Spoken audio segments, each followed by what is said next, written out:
Bom dia, pessoal! Está começando mais um dia de campo virtual do Prêmio Conilon Extremo Sul. Sejam muito bem-vindos e se arrume aí, que já vamos começar.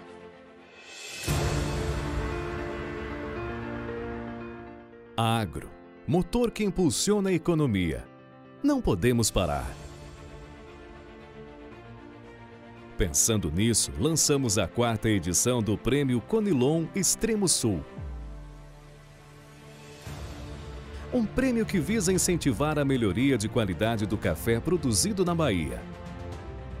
O prêmio busca também ser uma ferramenta de disseminação de conhecimento e troca de experiências.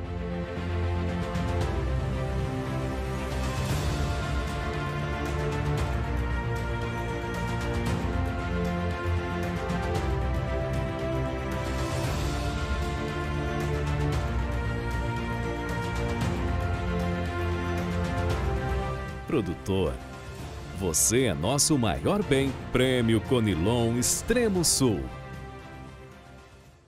Bom dia, sejam muito bem-vindos ao dia de campo virtual do Prêmio Conilon Extremo Sul. Este ano não conseguimos estar juntos pessoalmente, mas o comitê organizador e as empresas parceiras prepararam esse momento especial para vocês. Nosso dia de campo será semelhante ao presencial, mas dessa vez vocês estarão no conforto das suas casas.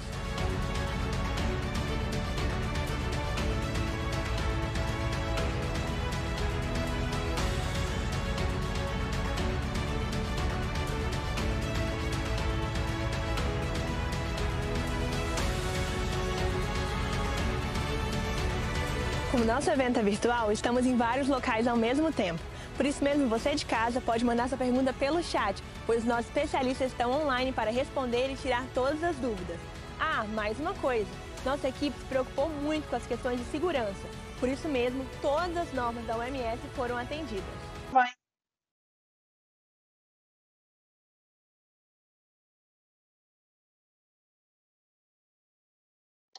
Bom dia, Stephanie. Bom dia, pessoal que nos assiste.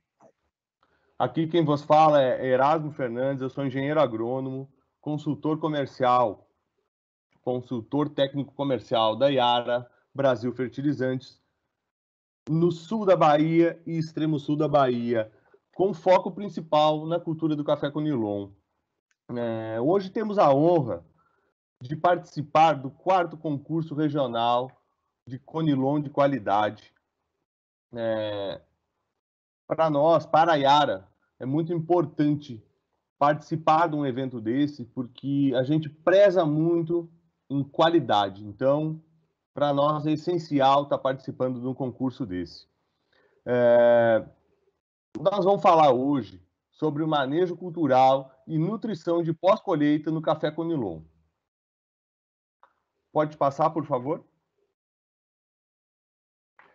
Então, para a Yara, a gente sempre começa todos os nossos trabalhos, qualquer apresentação, sempre falando em segurança, principalmente nesse momento que a gente está vivendo. Então, a segurança para a Yara é a permissão para continuar. Se a gente tem segurança, tanto para fazer um negócio, segurança pessoal, segurança com os nossos clientes, a gente prossegue ou não.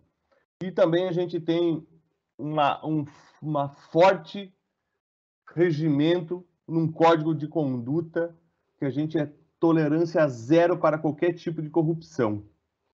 Pode passar, por favor. Então eu vou dar um breve histórico da Yara, né? A Yara começou suas atividades no Brasil em 1977, né? E vou dar um panorama assim, em milhões de toneladas, né? Ela veio adquirindo uma série de empresas de fertilizante, sendo que de 1977 a gente partiu do zero. Hoje a gente tem o último relato aqui do fechamento do ano, em 2019, de 9,6 milhões de toneladas entregues dentro do Brasil.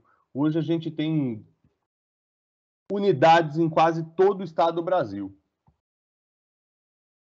Pode passar, por favor? Então, agora eu vou passar a palavra para o especialista agronômico da Yara, o André Siqueira, que vai dar continuidade na apresentação. Contigo, André. Muito obrigado, Erasmo. Olá, Stephanie. Olá, pessoal que nos assiste. Muito bom estar com vocês, né? Nesse dia, né? Muito legal, comemorativo. Queríamos estar presente, mas infelizmente, né, devido à pandemia, nós não podemos estar a campo, mas podemos levar uma informação legal a vocês que estão nos assistindo. Entrando bem direto, né, pessoal? Falando de café Conilon, todos devem ter observado, né, que a cultura ela vem sofrendo, né, com várias intempéries, né? Nós sabemos que o produtor de café Conilon descapitalizou bastante, principalmente na seca, mas os reflexos estão vindo, né, em redução de área plantada. Então, por isso eu trouxe esse gráfico, né, de área em formação e produção de café Conilon. Nós temos uma média, né, até 2018 de 2,4% ao ano de queda, né? E como estava em 2019, 2020, então, André? A área em produção, né, comparado de 2019 para 2020, aumentamos 2,2%. E a área em formação, uma queda de 7%. O produtor está descapitalizado, está com pouco dinheiro para investir para renovação de área. Então, pessoal, sem dúvida nenhuma, nós precisamos estar atento a todos os custos da lavoura para que possamos ter maiores ganhos de produtividade, reduzindo a bienalidade e, consequentemente, aumentando o fluxo de caixa. Então, esse era o recado inicial que eu queria deixar para vocês. Bom, o que dizia a Conab em janeiro de 2020? Bom, bienalidade positiva impulsiona a safra de café no país e aumenta a produção. O primeiro levantamento da safra mostra que o país ia colher 45 milhões de arábica e 16 de Conilon. 16 milhões, né? Totalizando até 62 milhões de sacas, estipulando, né, um valor alto, que acontece muitas vezes, né? Cai o preço, né? Com essas questões de ficar ali, né? Estipulando o preço, estipulando, melhor dizendo, estipulando ali a quantidade que vai ser colhida. Então, sem dúvida nenhuma, isso é muito ruim para o produtor de Conilon, né? E como está a produtividade, né? Falando em termos de produtividade, ela tem aumentado muito, né? De 2008 a 2018, a produtividade ela basicamente dobrou, né? Pode-se dizer 95% a mais de produtividade, né? Quase dobrando, a média de 7% ao ano. O que, logicamente, né? Nos deixa claro que o investimento ele veio, clones diferentes, potencial genético, mas o que está acontecendo? Se eu estou dobrando a produção, por que eu não estou conseguindo ter um maior lucro? Sem dúvida nenhuma, é uma série de fatores que interferem na produção. Alguns, né, fatores nós vamos conseguir ver, né, nessa live e que vocês podem, logicamente, tirar alguma coisa de conclusão e trazer para a sua propriedade e usar como exemplo, tá? Bom, em 2019 e 2020, como que ficou a projeção? Basicamente, ela variou 2% negativo, ficando aqui na casa das 40 sacas por hectare, né, projetado entre mínimo e máximo. Isso engloba tudo, né? Região de Rondônia, região do Espírito Santo, região do sul da Bahia. Então, a média de 40 sacos é uma média consideravelmente baixa, visto o investimento que o produtor tem. Então, beleza, aumentamos a produtividade, porém, temos esse gargalo, né, que são os custos, né? Bom, pergunta inicial, é sustentável produzir 40 sacas de café? Bom, pegando os dados aqui da Fundação Procafé, nós temos, em média, um gasto de R$13 mil por hectare, uma lavoura de café Conilon irrigada. Considerando tudo, pessoal, tudo, né? Todos os custos fitossanitários, manejo cultural, adubação, né? Tudo ali, colocando gastos, né, com implementos, tudo. Né? Preço médio paga ao produtor, deixei aqui um preço de 330, né? Deixando o preço aqui baixo, 330 atualmente. Então, produtividade considerável 40, aquela que nós vimos ali, de acordo com a média que a Conab estipulou. A receita do produtor, então, daria R$13.200, um lucro de R$200 por hectare. Isso é sustentável? Já podemos dizer que não, né, pessoal? Então, para se manter na atividade, nós temos que ter um lucro considerável. Coloquei como 55 sacas no mínimo, tá? Falando de café Conilon irrigado. Como fugir dos possíveis problemas, então? Nós temos que ter um serviço técnico de qualidade, um conhecimento técnico, logicamente isso atrelado a uma consultoria, então o produtor tenha na sua propriedade alguém que te dê uma assistência, logicamente, que te auxilie na produção. Isso é extremamente importante, né? E o uso de produtos superiores. Hoje nós temos uma diversidade tecnológica, pegando aqui, falando de Espírito Santo e sul da Bahia, nós temos uma acessibilidade grande de produtos, então nós temos uma gama de produtos que pode, logicamente, influenciar na sua produção. A Yara hoje oferta vários produtos, a gente vai falar de alguns deles, logicamente, tá? Então, diferenciação. Temos que ser diferenciais para que possamos, né, sair desse ambiente ali de guerra, né? Infelizmente, de ficar naquela mesmice. Nós temos que ser diferenciais para ter sustentabilidade na cafeicultura. Bom, um caso real que eu trouxe, né? Um produtor de café Conilon que utilizava apenas ureia e cloreto de potássio em fertirrigação. Ele começou a utilizar o programa da Yara em 2016, saindo de 40 sacas por hectare para quase 120. Então, ele cresceu, né, 194%. Bom, mas ele deve ter gastado um absurdo, André. Vamos ver. Olha a lavoura dele, tem um K61 aqui mostrando, ó, bem legal, bastante produtivo. Pegando aqui as análises, o custo dele, né, o custo de insumo, que é a linha vermelha, dobrou, saindo de 3 mil para 6 mil. Só que o custo por saca caiu 35,9%, porque o fator produtividade foi extremamente providencial nessa situação. Então, ele, logicamente, aumentou a produção, aumentou o seu custo, mas, como ele teve, basicamente, ali saindo de 40 para 120 sacas, o custo, logicamente, vai ser menor por saca, o que é interessante, é o que eu quero, logicamente, né? Bom, para começar falando, então, de pós-colheita e florada, quis fazer esse gancho, logicamente, porque nós precisamos realmente estar com a cabeça atenta para que possamos continuar dentro desse segmento e, para isso, nós temos que se adaptar à tecnologia, tá? Então, para começar falando de pós-colheita e florada, não tem como não falar, né, do manejo cultural. Então, aqui eu deixo uma mensagem, né? Verifica o solo aí, pois eu quero produzir bem. A planta falando. Então, análise de solo é extremamente importante, pessoal. Análise de solo, né? Principalmente nessa época agora, né? Falando de pós-colheita, o café já está florescendo, muitos dos clones, né? Então, sem dúvida, precisamos estar atento à questão da análise de solo, tá?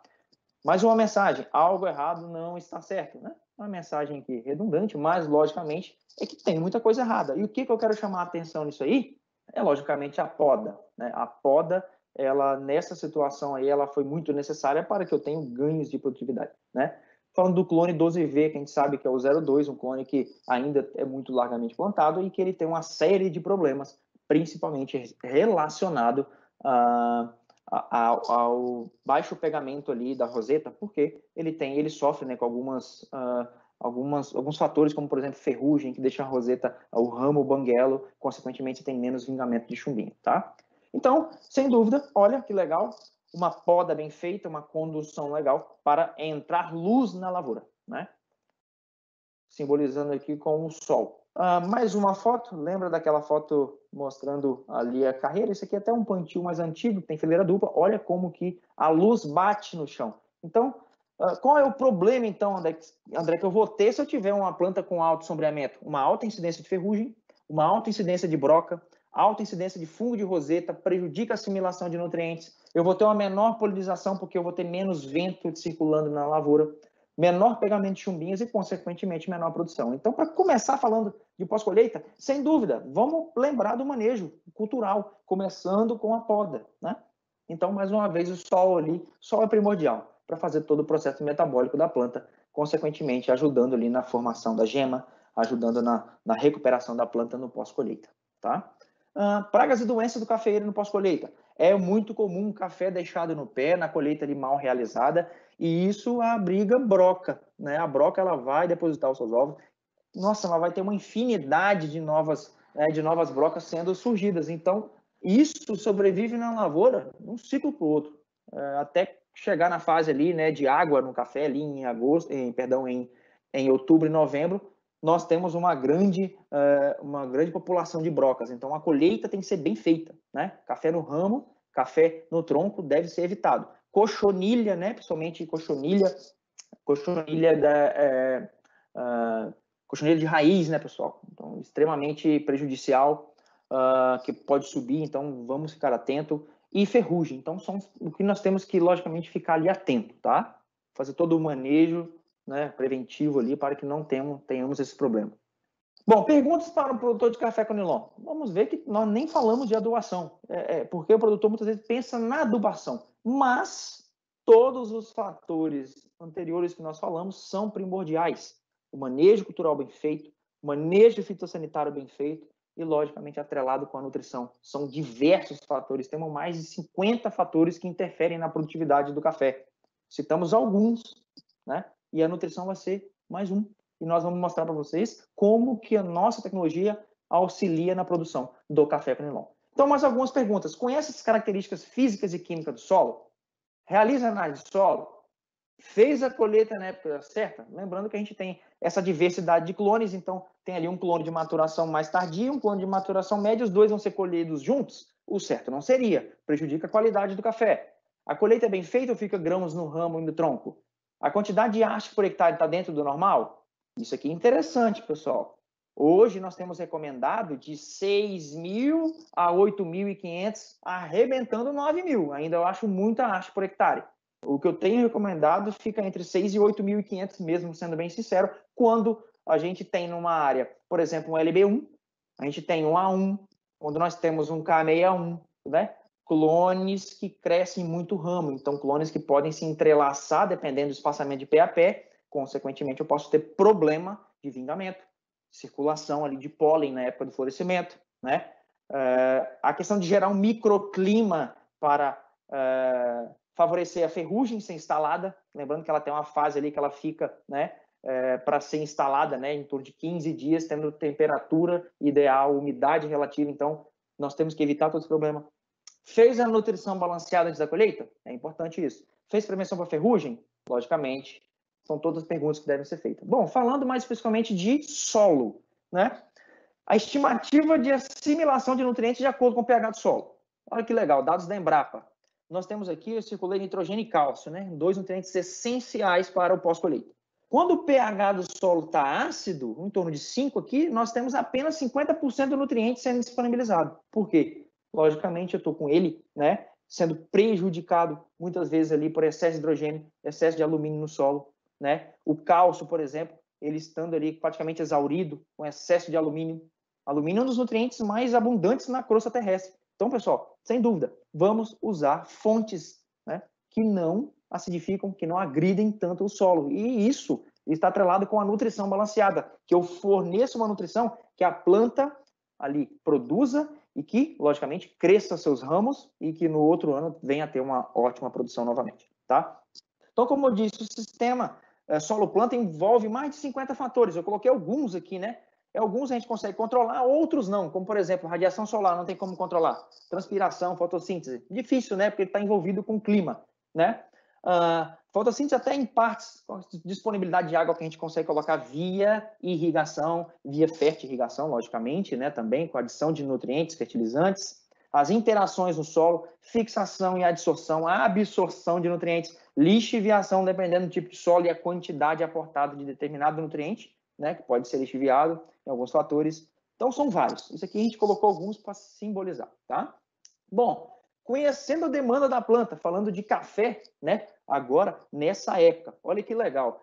Pegando aqui de maio a outubro, nós temos aproximadamente, eu circulei aqui alguns, né, de necessidade, nitrogênio, fósforo, potássio, magnésio, boro, cálcio. Nós temos aproximadamente 35% da demanda total de nutrientes sendo agora nessa fase, né, que pega ali do pós-colheita até a pós-florada, ou seja, a necessidade grande de nutrientes. Muita gente fala, não preciso ali, meu café está dormindo. Gente, esquece isso, o café apenas diminui um pouco o seu metabolismo, mas ele continua ativo.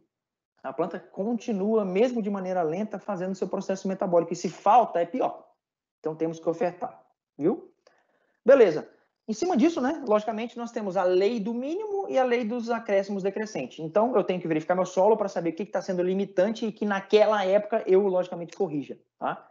A lei dos acréscimos decrescente é que eu não posso colocar em excesso. Eu tenho que evitar as zonas de deficiência e as zonas de toxidez. Tem que trabalhar na faixa de nutrição adequada, região de absorção de luxo, tá? Falando, então, da cultura, eu tenho aquela necessidade e eu tenho, logicamente, que aportar de acordo com a necessidade, de acordo com que o solo ali esteja carente, né? Principalmente, vamos falar de pós-colheita, muitas vezes o produtor não faz a adubação correta, eu tenho ali uma diminuição muito grande em cálcio, que é muito requerido, em magnésio, em potássio, então eu tenho que repor na minha caixa, que é o meu solo, beleza?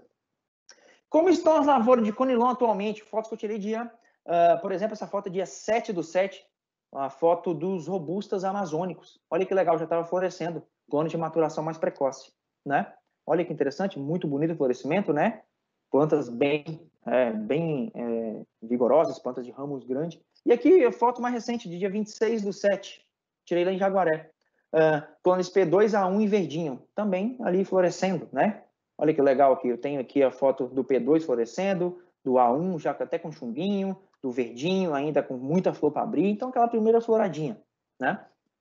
Clone P2 aqui de novo, ainda para abrir muita flor, então a florada principal ainda, né, logicamente, para vir. LB1, o A1, com aquele mesmo problema que acho que de toda a área vai ter, né? Com chumbinho ainda já em desenvolvimento, com flor para abrir, com flor aberta, então tem todo esse problema. Visto que nós tivemos também várias chuvas, então tem estímulo na pinha. Se eu tenho estímulo na pinha, logicamente, eu forço a quebra da dormência, então eu vou ter vários florescimentos, normalmente de 3 a 4, tá? Como tem escrito nesse slide. 3 a 4 florescimentos por ciclo, de agosto, né, a outubro, a maturação, então eu tenho maturação desuniforme. Se a gente conseguisse dar aquele estresse para igualar mais a gema, mas a gente sabe que hoje é mais difícil, visto as chuvas esporádicas que nós temos também, né? A gente pode, logicamente, ali, com um aporte via hormonal, ajudar ali, logicamente, na planta a ter um melhor desenvolvimento das gemas florais, né, do destravamento do pós-colheita. É muito importante também essa fala de fornecer ali também um bioestimulante para a planta no pós-colheita, tá? Aproveitar as aplicações que normalmente fazemos. Floradas, então, estimulada por chuva ou irrigação suspensa. Principal agente polinizador, o vento. Então, tomar cuidado com o excesso de hastes, aquilo que a gente falou lá atrás. O pólen pode ser carregado até por 100 metros, se tiver em condições normais, logicamente, tá, pessoal? Então, pode permanecer viável por até um dia, em condições normais, né? Desde que não tenha aquela chuva muito pesada. Contudo, normal, o tubo polínico atinge o ovário em 24 horas, quando não há incompatibilidade genética. Uma coisa que eu pego um gancho importante aqui agora. Não podemos ter poucos clones na área, porque nós temos os alelos, né, no café, em que, se forem iguais de plantas, nós temos a incompatibilidade genética. E ela pode ser parcial e ela pode ser total, né? E pode ser totalmente compatível. Então, nós não podemos dar o vacilo, podemos dizer, de plantar apenas 2 ou 3 clones, que podemos cair dentro desse fator aqui de incompatibilidade genética. Quanto mais clones eu tiver, mais a chance, né, de ter o vingamento do chumbinho. O desenvolvimento do fruto até a colheita em torno de 250 a 300 dias, tá? Olha que interessante falando de florada, né? Tem 2 nutrientes que são importantíssimos falando de florada, cálcio e boro. São extremamente essenciais na germinação do grão de pólen e crescimento do tubo polínico. Por quê? O pólen, ele cresce em direção ao ovário de acordo com o gradiente de cálcio, né? Então, ele cresce, né, pelo tubo polínico até chegar no ovário para fazer todo o processo de fecundação. E tem um nutriente muito importante chamado boro, que ele é como se fosse ali um limpador do canal. Ele evita que se tenha calos, que logicamente vai prejudicar a passagem do meu crescimento do pólen até atingir o ovário. Então são 2 nutrientes extremamente importantes. O boro, principalmente, também para quantidade e viabilidade do grão de pólen. São 2 nutrientes extremamente importantes falando em florescimento. André, mas o café já está florescendo, eu vou ter efeito? Vamos lembrar, pessoal, normalmente tem um banco ali no solo de cálcio e boro, mas na maioria das vezes insuficientes, falando de terras, né, de áreas, falando de sul da Bahia e Espírito Santo. Então nós temos que aportar. E é o momento ainda de aportar. Para quem trabalha com fertirrigação, trabalha com nitrato de cálcio, como por exemplo calcinite da Yara, ou Nitrabor via solo, ou N-cálcio 1318, 1326 ou 1588, são produtos que fornecem cálcio e boro solúveis. Nós vamos falar um pouquinho na frente, beleza? Bom, falando de demanda, né? Falando de cálcio, olha o cálcio, a demanda dele aqui. Ele é o terceiro nutriente maior demanda. Então, nós temos aqui, por exemplo, a diferenciação floral, que é o primeiro pico de necessidade de cálcio, como se estivesse fazendo aqui uma análise do sangue da planta, né? Que é a seiva. Esse pico aqui é o primeiro pico de necessidade de cálcio, o segundo é o florescimento. Então, eu tenho uma janela curta para aplicar cálcio. Eu preciso de cálcio no sistema, que a partir aqui, por exemplo, de setembro, outubro, logicamente, a demanda vai diminuindo e ela vai voltar a crescer, de maneira que a planta vai necessitando de cálcio para expansão celular do crescimento, né, crescimento dos grãos, crescimento também de parte aérea. Porque a planta, de maneira que ela vai crescendo, ela precisa de cálcio e boro para fortalecimento de parede celular, tá? Então, sem dúvidas, é um nutriente de extrema importância falando de florescimento e falando de crescimento da planta num todo, tá, pessoal? Bom, olha que interessante, né? Falando aqui de exportação, né? Olha o quanto que o cálcio é exportado. Nitrogênio e potássio, muito exportado, né? Basicamente 3 quilos por saca, mas olha o cálcio, quase 1 quilo por saca. Então, se eu estou colhendo 100 sacas por hectare, 93 quilos de cálcio eu estou retirando da lavoura. Eu tenho que repor, né? Eu tenho que repor via adubação. Ah, André, mas via calcário vai também? Vai, de maneira que a planta, de maneira que o solo vai reagindo, né? Você tem a neutralização ali da acidez, eu tenho disponibilidade de cálcio, porque ele se dissocia e eu fico com cálcio disponível na solução do solo de maneira que tem a reação. Mas eu não posso contar com o cálcio do calcário agora, nem o magnésio, porque normalmente é quando o produtor faz a correção, mas eu não tenho aquele volume de chuva suficiente para ter a reação do calcário. Consequentemente, eu tenho que repor o cálcio se ele tiver em deficiência e tenho que repor, logicamente, via adubação. Tá bom? Até coloquei a adubação com a nossa linha Yara Liva, que é a linha de nitrato de cálcio da Yara, via calcinite, nitrabó ou N-cálcio, conforme a gente vai falar. Tá? Olha que interessante, como eu disse, a questão do cálcio, como é que ele é acumulativo, né? Tanto que ele é o segundo em acúmulo na planta, aos 72 meses de idade. 31% de uma planta ali a necessidade é do cálcio. Por quê? Se a planta está crescendo, ela está fazendo divisão celular. Vamos lembrar que cálcio é importantíssimo para a formação de parede celular. E ele é pouco móvel, porque se há uma parede, nós não conseguimos tirar uma parede de um canto e botar no outro, né? Então, ele é pouco móvel, né, no floema. Então, sem dúvidas, precisamos colocar cálcio no sistema, porque a planta acumula muito, porque ela está dividindo, crescendo, precisando para o florescimento, expandindo o fruto, é um nutriente extremamente requerido. Algumas fotos de deficiência de cálcio, como ele não é muito distribuído, a gente vai ver nas bordas, a deficiência nas bordinhas, beleza? Nas bordas da folha, no ponto, né, do ápice de crescimento aqui. Justamente essa coloração mais esbranquiçada, que é o colapso que nós temos de célula não conseguindo fazer divisão celular corretamente. Mais uma foto. Lembrando aqui, ó, eu tenho aqui a deficiência e tenho florescimento. Então, se eu estou com deficiência de cálcio aqui, mostrando essa bordinha amarela, consequentemente, eu vou ter problema no meu florescimento, pessoal. Isso é importante ressaltar, tá? Olha que interessante, uma célula com baixo cálcio, né? Diâmetro médio aqui de vasos e com cálcio adequado. Olha como que eu tenho aqui uma parede celular mais bem formada, né? Muito interessante. Mais uma foto mostrando aqui, ó, quando eu tenho 0 cálcio, falando aqui de diâmetro, né, de parede, olha, quando eu tenho 75 kg de cálcio aportados e quando eu tenho 150. Eu tenho um diâmetro, logicamente, de parede celular muito mais rígido. O que isso implica? Uma planta mais rígida, com a célula mais rígida, ela vai ser mais forte. Ela vai suportar mais um estresse salino, dependendo da adubação.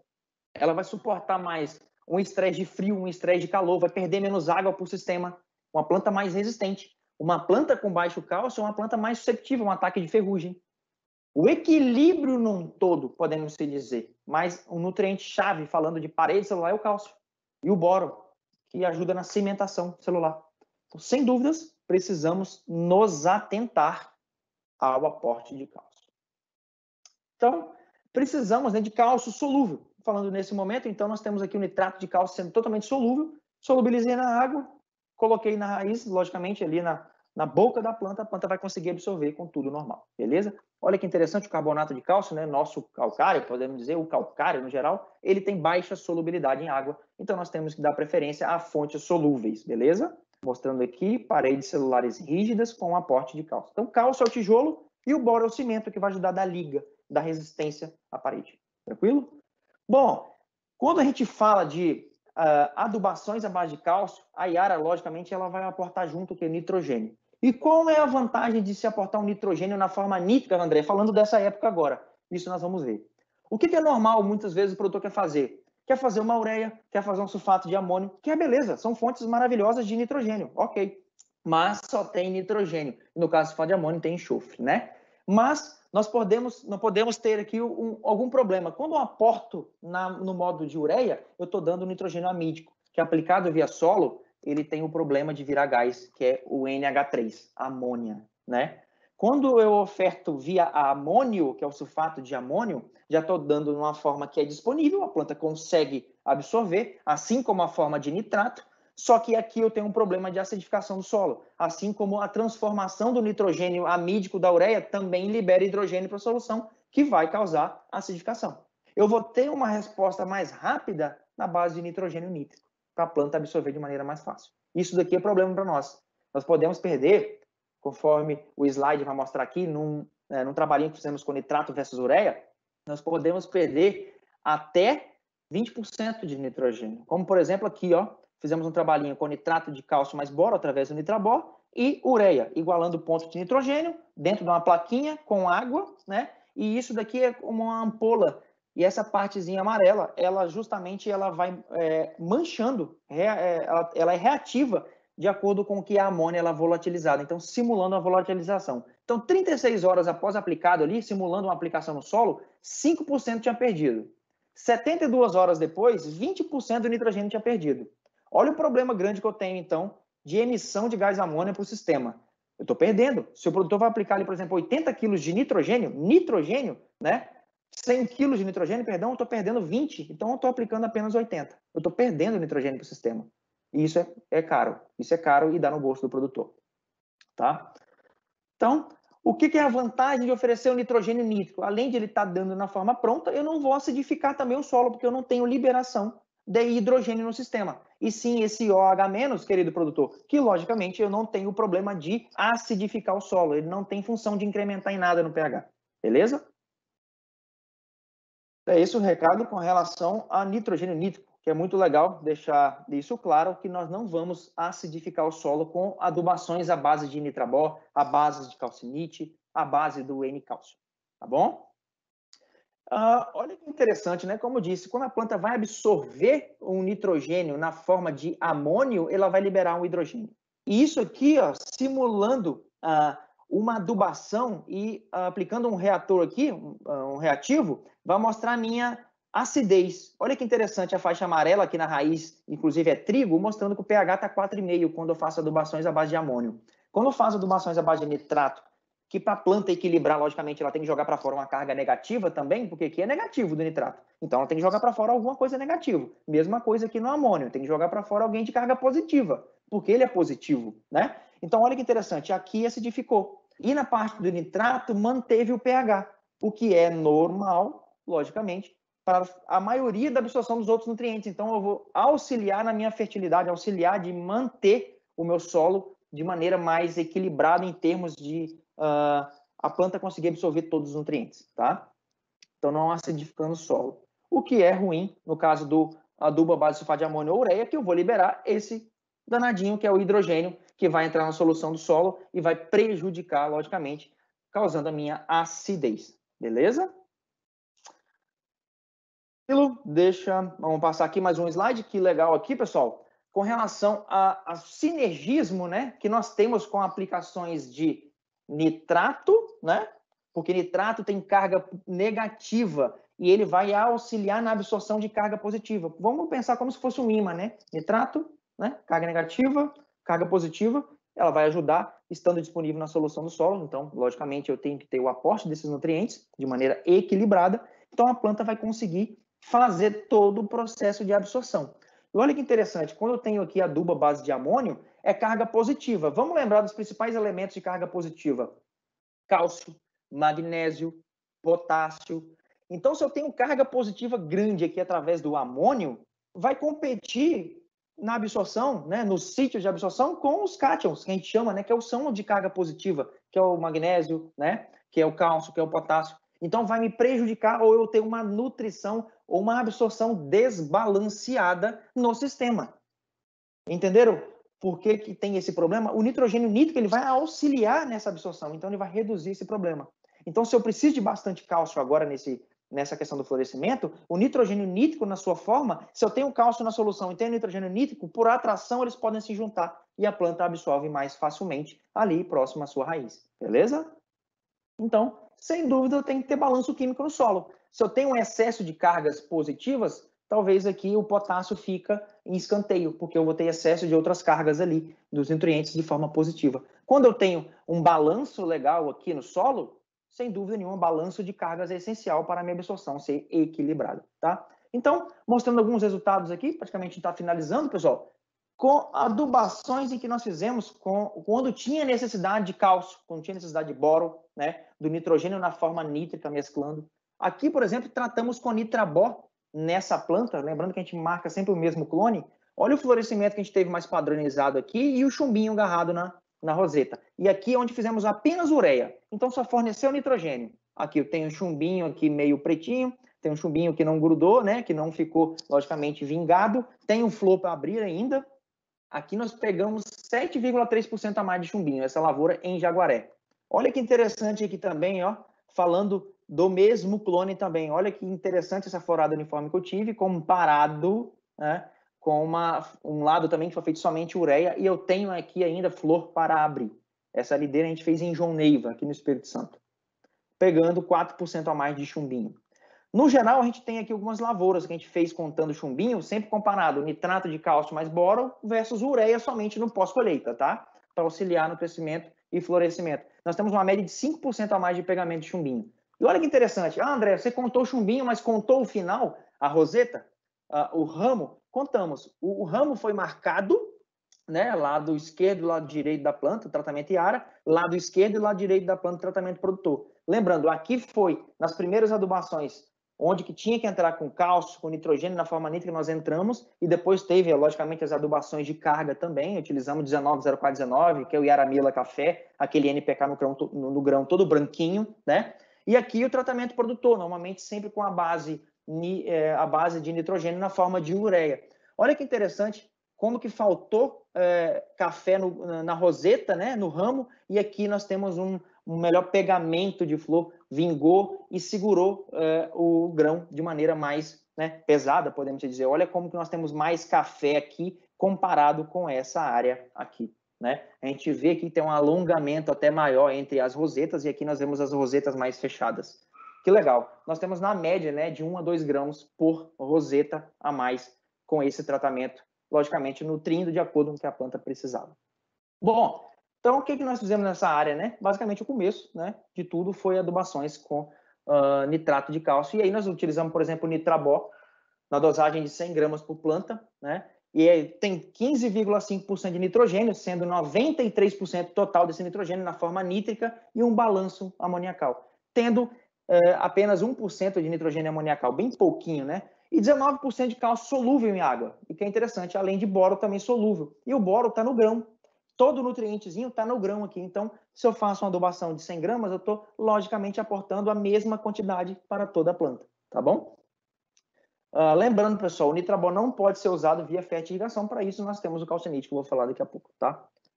Dosagem máxima, então, 350 kg por hectare. Se fosse passamento 3 por 1, 3.300 plantas, 100 gramas, 110 gramas por planta no máximo, tá bom? Temos o N-cálcio também, para quem precisa ali aportar fósforo. Vamos lembrar que o N-cálcio é a mistura do Nitrabó na fórmula, então ele tem o Nitrabó na fórmula, mais, por exemplo, MAP. Então tem aqui, por exemplo, 1318, que tem MAP mais Nitrabó na mesma fórmula. Então já vou aportar ali fósforo. Então eu faço uma adubação só com nitrogênio, cálcio e boro do Nitrabó, mais o fósforo que nós temos aqui do MAP, tá bom?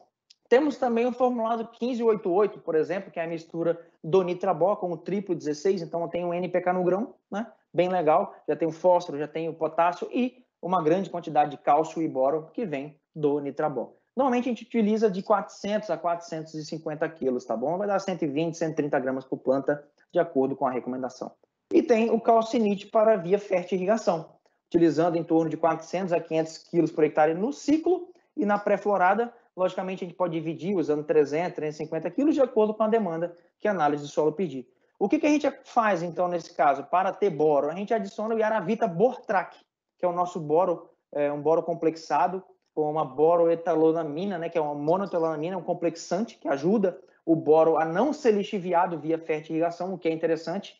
O que o ácido bórico comum é lixiviado, o Yaravita Bortrac garante ali que ele seja menos lixiviado, tá? Vou mostrar no slide a seguir. Então, o calcinite, ele tem as mesmas concentrações, basicamente, de nitrogênio e cálcio, porém ele não tem boro. E nós complementamos o boro via fertirrigação com o calcinite para fazer como se fosse o Nitrabó. André, então por que o Nitrabó não vai via fertirrigação? Ele tem um recobrimento com um óleo, consequentemente ele vai dar uma nata oleosa na caixa que pode entupir o sistema. Não pode. A aplicação do Nitrabó e do N-cálcio é via solo. O calcinite é via fertirrigação. Ele é extremamente solúvel, como a maioria de vocês conhece. Tá bom, pessoal? Estou mostrando aqui, né, a importância de se usar boro. Também nós falamos bastante ali no decorrer da apresentação, né, do nosso dia de campo virtual, que cálcio e boro é extremamente importante para o crescimento, né, celular, né, e consequentemente para o florescimento também, que a gente viu a importância deles. Então, quando nós temos aqui a adição de boro através da monoetalonamina, que é esse B6, nós temos uma menor lixiviação em solo argiloso, como por exemplo aqui, comparado com o ácido bórico comum, foi muito lixiviado, que é essa linha daqui.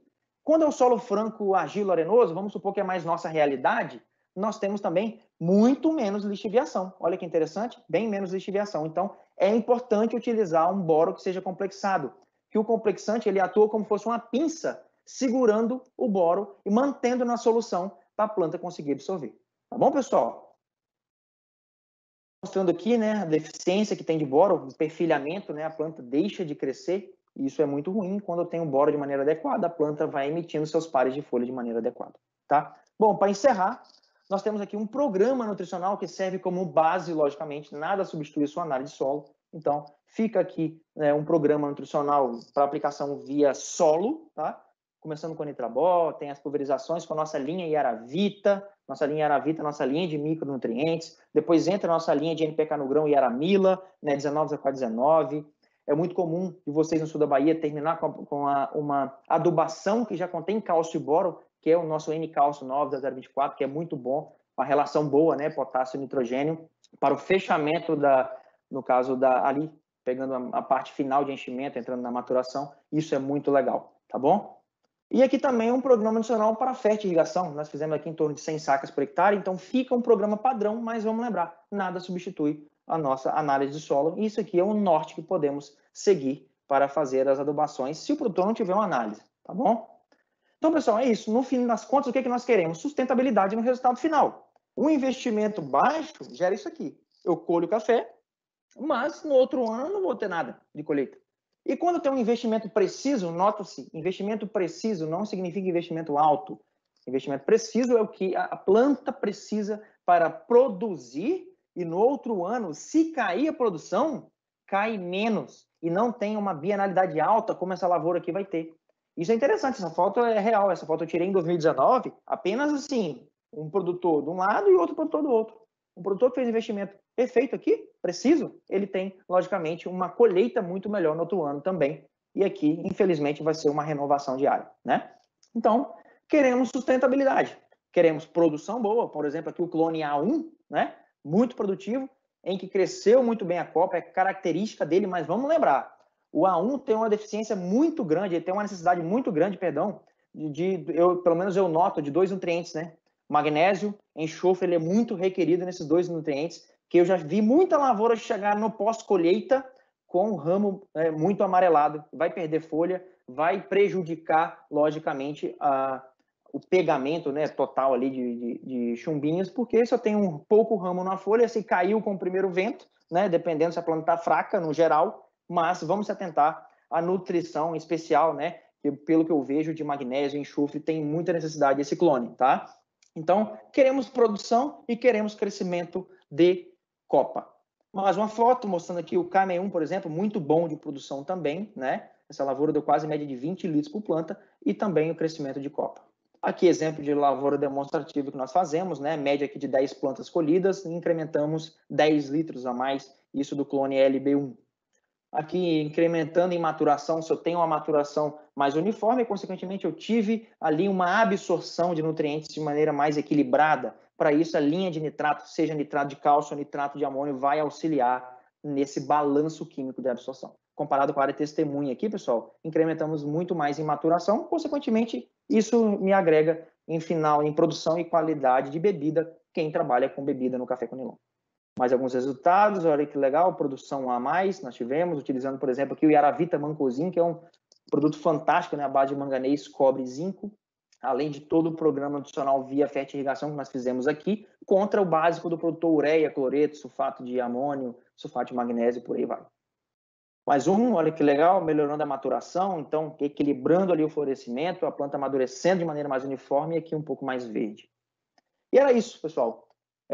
Um recado da Yara, mostrando que nós temos tecnologia que pode auxiliar vocês ali no no pós-colheita e, logicamente, na condução da lavoura num todo. Então, era esse o recado que queríamos passar para vocês. E, Stephanie, eu volto para você aí. Agradecemos muito, né, a participação. Tenha um bom dia. Obrigado.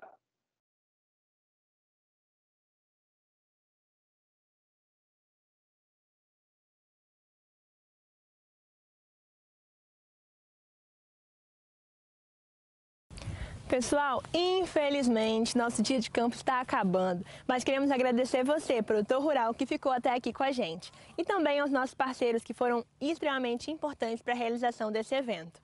Queremos também lembrar os produtores que não entregaram suas amostras, que estamos recebendo a amostra até dia 14/8. Fiquem ligados, estamos com vocês.